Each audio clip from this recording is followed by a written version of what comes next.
Hello friends, good morning. Welcome to my new blog. अब ये देखिए, अपने नए वाले रूम में शिफ्ट हुए।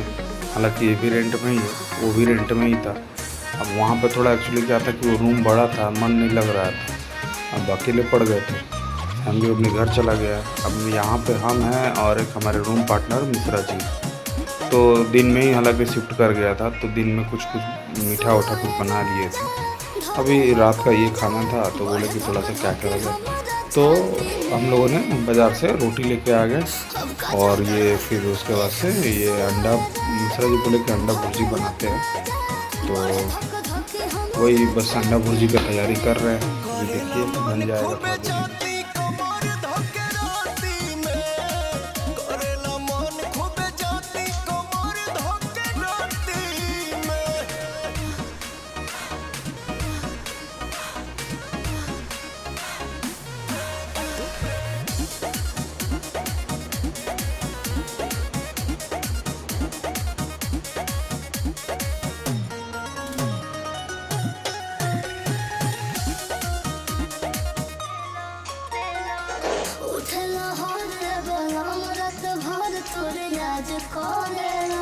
लगेला याद जब गरम मिजाज में मसाज करेला।